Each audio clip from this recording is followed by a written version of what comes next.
Good morning, everyone. Welcome to Good Learning online classes. My name is Nikita. I'm your science teacher. I hope you're all doing well. So, today we are going to start with our first chapter, that is crop production and management. So, let's get started.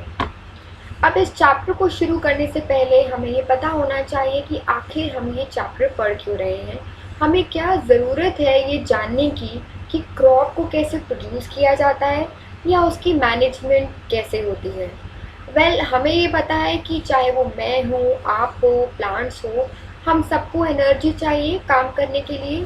और हमें energy कहाँ से मिलती है? Food से। अब plants अपना खाना खुद प्रिपेयर कर लेते हैं, राइट? हमने लोअर ग्रेड्स में पढ़ा हुआ है फोटोसिंथेसिस के बारे में। पर हम ह्यूमन बीइंग्स जो हैं, या तो वो प्लांट्स के ऊपर डिपेंड करते हैं खाने को लेकर, या फिर हम एनिमल्स के ऊपर डिपेंड करते हैं खाने को लेकर।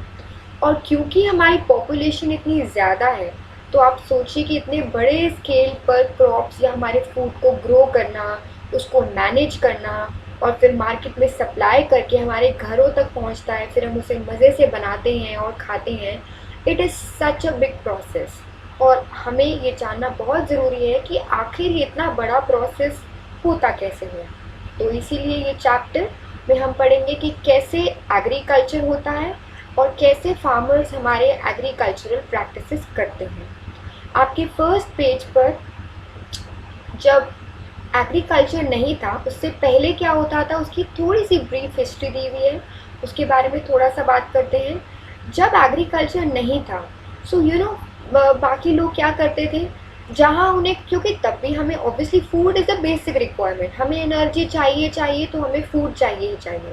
तो लोग क्या करते थे कि जो भी उन्हें मिलता था, फ्रूट या वेजिटेबल, रास्ते में कहीं पे भी भटकते हुए कोई एनिमल दिखा, उसको हंट कर लिया, बिकॉज फूड चाहिए। सो दे यूज टू हंट, कुछ भी मिलता था, वाइल्ड फ्रूट, वेजिटेबल, वो उसको खा लेते थे।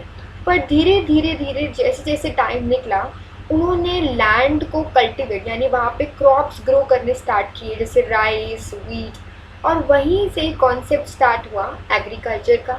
और आज हम बहुत ही अच्छे तरीके से एग्रीकल्चरल प्रैक्टिसेस फॉलो करते हैं। और साथ ही हमें ये भी पता होना चाहिए कि आखिर क्रॉप होता क्या है। हम कह रहे हैं कि हम फूड ग्रो कर रहे हैं, हम क्रॉप ग्रो करते हैं, पर आखिर क्रॉप का मतलब क्या है?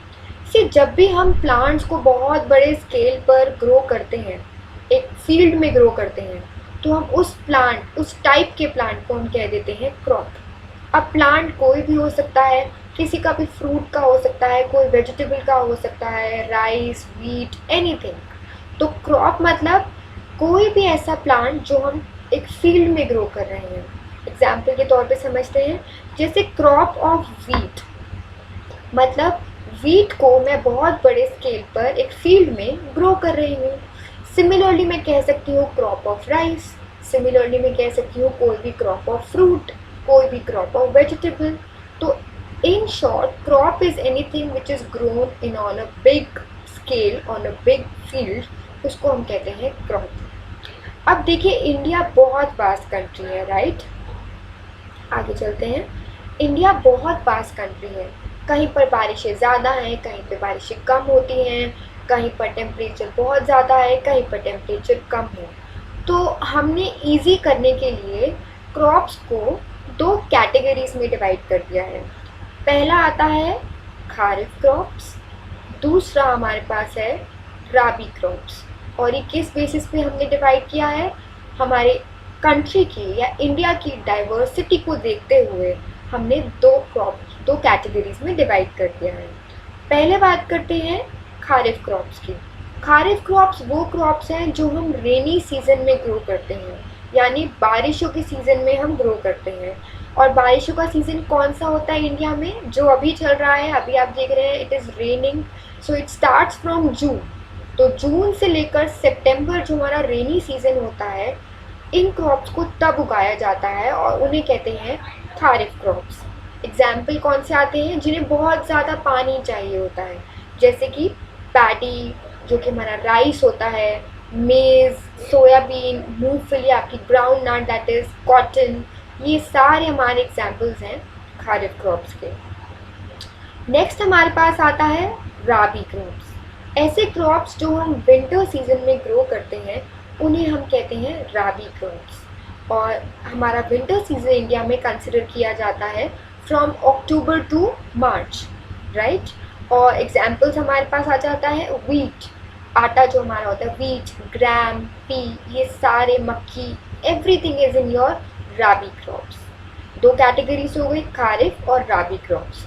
पर इसके अलावा भी कई होते हैं, कई फ्रूट्स और वेजिटेबल्स होते हैं जो हम समर सीजन में ग्रो करते हैं। तो हमने उसकी कैटेगरी नहीं बताई, बट हमने उसको अलग कर दिया है। इन शॉर्ट हमारे पास दो क्रॉप्स होते हैं, खारिफ एंड राबी। उसके अलावा जो भी हमारे रिमेनिंग फ्रूट्स, वेजिटेबल्स, पल्सेस जो होते हैं, जो हम कई बार समर सीजन में भी ग्रो करते हैं, राइट। आगे चलते हैं। उसके बाद अब हमारे जो फार्मर्स हैं वो कुछ बेसिक प्रैक्टिसेस फॉलो करते हैं। जैसे हमें कोई भी तैयारी करनी होती है, हमें कहीं जाना होता है, हमें कुछ एग्ज़ाम के लिए प्रिपेयर करना होता है, तो हम स्टेप बाय स्टेप चलते हैं।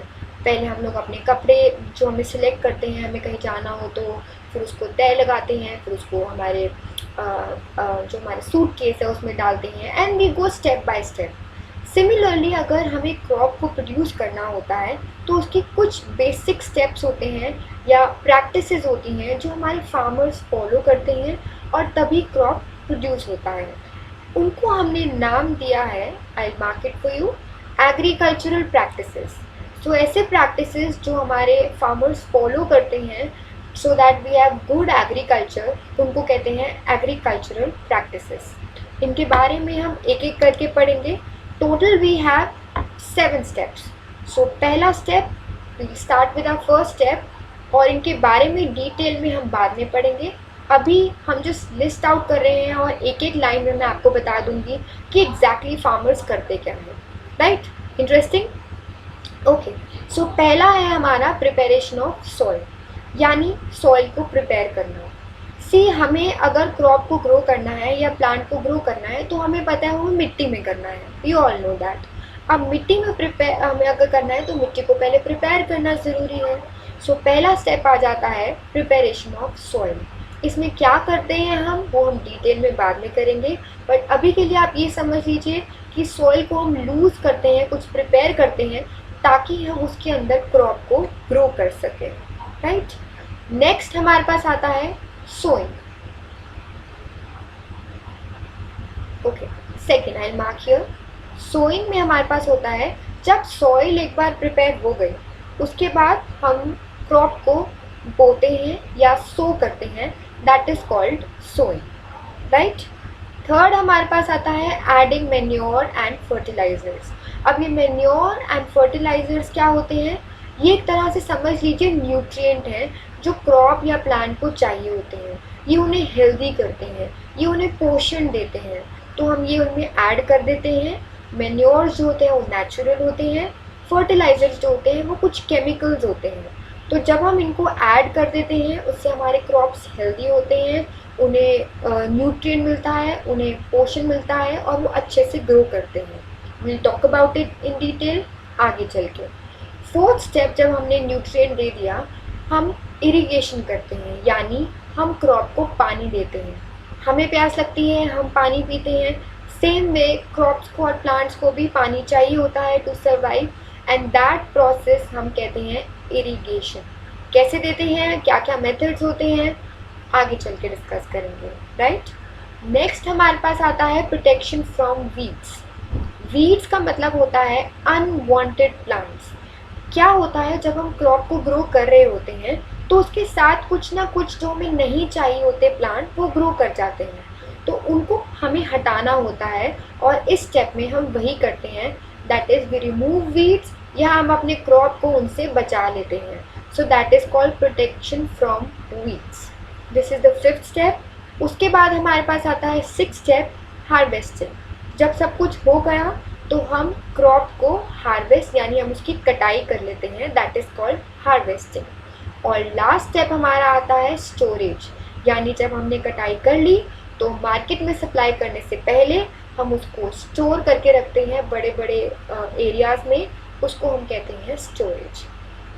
सो ये हमारे 7 स्टेप्स हैं टोटल जिनको हम कहते हैं एग्रीकल्चरल प्रैक्टिसेस। एक एक करके हम इनके बारे में बात करेंगे और आज हम बात शुरू करेंगे प्रिपरेशन ऑफ सॉइल की। पर इसको शुरू करने से पहले एक बार क्विक रिविजन लेते हैं जो हमने अभी तक चैप्टर में पढ़ा है। सबसे पहले हमने पढ़ा क्रॉप की डेफिनेशन। आपको पता होनी चाहिए कि आखिर क्रॉप होता क्या है। जब हम सेम तरीके के प्लांट को बार बार ग्रो करते हैं बहुत बड़े स्केल पर और उसको कल्टीवेट करते हैं तो हम उसे कहते हैं क्रॉप। सेकेंड ऑफ ऑल जो आपको मेजरली पता होना चाहिए कि क्रॉप की दो कैटेगरीज होती हैं, खारिफ क्रॉप्स और राबी क्रॉप्स। इसका इजी वे लर्न करने का क्या है, खारिफ क्रॉप्स रेनी सीजन से लिंक कीजिए तब ग्रो करते हैं और राबी क्रॉप्स हम विंटर सीजन से लिंक कीजिए तब ग्रो करते हैं और इनके एग्जाम्पल्स हमें पता होने चाहिए, राइट। उसके बाद हमने बात की 7 एग्रीकल्चरल प्रैक्टिसेस की, starting from preparation of soil, sowing, adding manures and fertiliser, irrigation, protection from weeds, harvesting और स्टोरेज। आगे चलते हैं। सबसे पहले हम बात करेंगे प्रिपरेशन ऑफ सॉइल की, यानी मिट्टी को प्रिपेयर करना। अब इसको शुरू करने से पहले हमें पता होना चाहिए कि आखिर हम सॉइल को प्रिपेयर करते क्यों हैं और प्रिपरेशन का मतलब क्या है। सॉइल को प्रिपेयर करने का पर्पस ये है कि अगर कोई भी सॉइल ऐसे बहुत हार्ड है, राइट, और उसके अंदर मैं कोशिश करूँ क्रॉप को डालने की, इसके अंदर सो करने की, it will be so difficult. पर अगर मेरी सॉइल हल्की सी लूज़ है और फिर मैं यहाँ पर क्रॉप को डालने की कोशिश करूँ तो वो ज़्यादा ईजी रहेगी, राइट। तो सॉइल को प्रिपेयर करने की नीड क्या है, प्रिपेयर मतलब मैं बोलूँगी लूज़ करना, उसके जो बड़े बड़े चंक्स हैं उनको तोड़ना। तो सॉइल को लूज़ करने की ज़रूरत क्यों है, ताकि क्रॉप को हम इजीली ग्रो कर सकें, उसके अंदर डाल सकें, first thing. Second of all जब सॉइल लूज़ होती है तो जो प्लांट उगेगा उनकी जो रूट्स बनती हैं पेनिट्रेट करेंगी, पेनिट्रेट मतलब वो और अंदर गहरा जाएंगे। जितना ज़्यादा सॉइल लूज होगी उतना ज़्यादा क्रॉप अंदर तक जाएगा, उतने ज़्यादा रूट्स अंदर पेनिट्रेट करेंगे, जो कि बहुत इजी हो जाता है। और जब रूट्स डीप जाएंगे तो वो अच्छे से ब्रीथ कर पाएंगे और उन्हें स्पेस मिलेगा टू ग्रो, राइट। दो चीज़ें क्यों हम प्रिपेयर कर रहे हैं, ताकि क्रॉप्स अच्छे से ग्रो कर सकें और दूसरा जो प्लांट्स की रूट्स हैं वो अच्छे से पेनिट्रेट कर सकें। एक और चीज़, जब सॉइल लूज़ होती है तो जब लूज़ होने के कारण हमें पता है कि सॉइल में बहुत कुछ प्रेजेंट होता है, अर्थवॉर्म्स होते हैं, माइक्रो ऑर्गेनिजम्स होते हैं, बहुत कुछ ट्विग्स, ब्रांचेस। तो जब भी हमारी सॉइल लूज़ हो जाती है तो अर्थवॉर्म्स या फिर जो हमारे माइक्रो ऑर्गेनिजम्स हैं वो नीचे उनकी मूवमेंट बढ़ जाती है। कोई भी चीज़ लूज़ है तो अंदर मूवमेंट अर्थवॉर्म्स की या माइक्रो ऑर्गेनिजम्स की बढ़ जाती है और उससे फ़ायदा क्या होता है कि जब वो मूवमेंट बढ़ जाती है, यहाँ पर देखिए आई मार्क फॉर यू, जब मूवमेंट बढ़ जाती है तो बहुत ही अच्छा न्यूट्रिएंट ऐड होता है सॉइल में, जिसको हमने नाम दिया है हमस। हमस ऐसा न्यूट्रिएंट है जो सॉइल में जब बढ़ जाता है तो सॉइल की क्वालिटी अच्छी हो जाती है, उसकी फर्टिलिटी बढ़ जाती है, उसमें क्रॉप्स अच्छे से ग्रो कर पाते हैं। तो आप देख रहे हो सॉइल को लूज़ करने के कितने सारे बेनिफिट्स हैं। तो एक और बेनिफिट ये हो जाता है कि हमस ऐड हो जाता है या न्यूट्रिएंट ऐड हो जाता है। एक बार बाद में रिवाइज करेंगे एक एक पॉइंट, बट अभी के लिए let's just talk about it. आगे चलते हैं। एक और चीज़ होती है, जब सॉइल लूज़ होती है तो उसके साथ ही हम टर्निंग भी करते हैं सॉइल की। मतलब अगर सॉइल पहले हम उसके मोटे मोटे चंक्स को तोड़ते हैं और उसके बाद जो नीचे सॉइल है उसको घुमा के ऊपर लाते हैं, so that is called turning of soil. नीचे से ऊपर, नीचे से ऊपर, that is called turning of soil. So preparation में ना ही सिर्फ हम सॉइल को लूज़ करते हैं या उसके मोटे मोटे चंक्स को ब्रेक करते हैं, बल्कि हम टर्निंग भी करते हैं। टर्निंग मीन्स कि नीचे से घुमा के न्यूट्रिएंट ऊपर आते हैं और उससे फ़ायदा क्या होता है, हमें पता है कि प्लांट्स जो हैं वो टॉप सॉइल पे ग्रो करते हैं, ऊपर ऊपर ग्रो करते हैं। तो सॉइल को जब हम नीचे से घुमा कर ऊपर लाते हैं तो हमारे जो न्यूट्रिएंट्स हैं वो ऊपर आ जाते हैं, और अगर जब वो ऊपर आ जाते हैं तो हमारे प्लांट्स को वो न्यूट्रिएंट्स मिलते हैं और वो अच्छा ग्रो कर पाते हैं। I revise out for you कि क्या क्या रिक्वायरमेंट है या क्या ज़रूरत है प्रिपरेशन ऑफ सॉइल करने की। एक बार रिवाइज करते हैं कि आखिर ज़रूरत क्या है सॉइल को प्रिपेयर करने की। पहला पॉइंट, जब सॉइल लूज होती है या हम प्रिपेयर करते हैं तो हमारे क्रॉप्स अच्छे से ग्रो कर पाते हैं, जो प्लांट्स के रूट्स हैं वो डीपली पेनिट्रेट कर पाते हैं और वो ब्रीथ कर पाते हैं इजीली। थर्ड, जब सॉइल लूज होती है तो अर्थवॉर्म या माइक्रो ऑर्गेनिजम्स अंदर मूवमेंट अच्छी कर पाते हैं और उसके कारण एक न्यूट्रिएंट ऐड होता है जिसको हम कहते हैं ह्यूमस, राइट। और लास्ट, जब हम लूज़ करते हैं सॉइल को तो हमारी जो न्यूट्रिएंट रिच सॉइल है वो ऊपर आ जाती है। This is the need for preparation of soil. I hope you are all understanding. आगे चलते हैं, आखिर हम ये करते कैसे हैं। उससे पहले हमें ये डेफिनेशन पता होनी चाहिए, टिलिंग और प्लोइंग कुछ भी नहीं है। इस पूरे प्रोसेस को जो हमने अभी डिस्कस किया, that is loosening and turning of soil, इसे हम कहते हैं टिलिंग और प्लोइंग, राइट। अब इसको करने का तरीका क्या है, अलग अलग तरीके हैं, अलग अलग हम चीज़ें यूज़ करते हैं सॉइल को लूज़ करने के लिए या उसको ब्रेक करने के लिए। और ऐसे टूल्स को हमने एक नाम दिया है जिसको हम कहते हैं एग्रीकल्चरल इम्प्लीमेंट्स। एग्रीकल्चरल इम्प्लीमेंट्स एक ऐसे टूल्स हैं जो हम यूज़ करते हैं फॉर टिलिंग और प्लोइंग या लूजनिंग ऑफ सॉइल के लिए हम यूज़ करते हैं। और वो 3 तरह के हमें दिए हुए हैं इस बुक में, जो कि है plough, first is plough, second is hoe and the last one जो हमें दिया हुआ है दैट इज़ कल्टीवेटर, राइट। 3 हो गए, एक एक करके इनके बारे में बात करते हैं। यहाँ पे आपको एक पिक्चर दी हुई है, मैं आपको पिक्चर के थ्रू एक्सप्लेन करती हूँ। सबसे पहला जो हमें टूल दिया हुआ है या एग्रीकल्चरल इम्प्लीमेंट दिया हुआ है वो है द प्लो। अब द प्लो जो है वो बहुत ही ट्रेडिशनल या बहुत पुराने से ही चलता आ रहा है। देखिए 2 बुल्स हैं और ये कुछ वुडन का मार्क हुआ हुआ है, तो ये जो वुडन वाली चीज़ है इसको हम कहते हैं द प्लो। यानी जो प्लो है वो कैरी किससे किया जाता है, कोई भी एनिमल से, या हम कह दें 2 बुल्स के थ्रू, और साथ में फार्मर भी इन्वॉल्व रहता है, राइट। और 2 बुल्स के ऊपर हमने ये वुडन का पीस रख दिया है और इस वुडन को ही यहाँ पर इस पिक्चर में एक्सपैंड करके दिखाया हुआ है। तो एक बार देखिए, जो ये लंबी सी डंडी है वुडन का है, ये लंबी सी जो डंडी है जो यहाँ पर है उसको उन्होंने नाम दिया है प्लो शाफ्ट।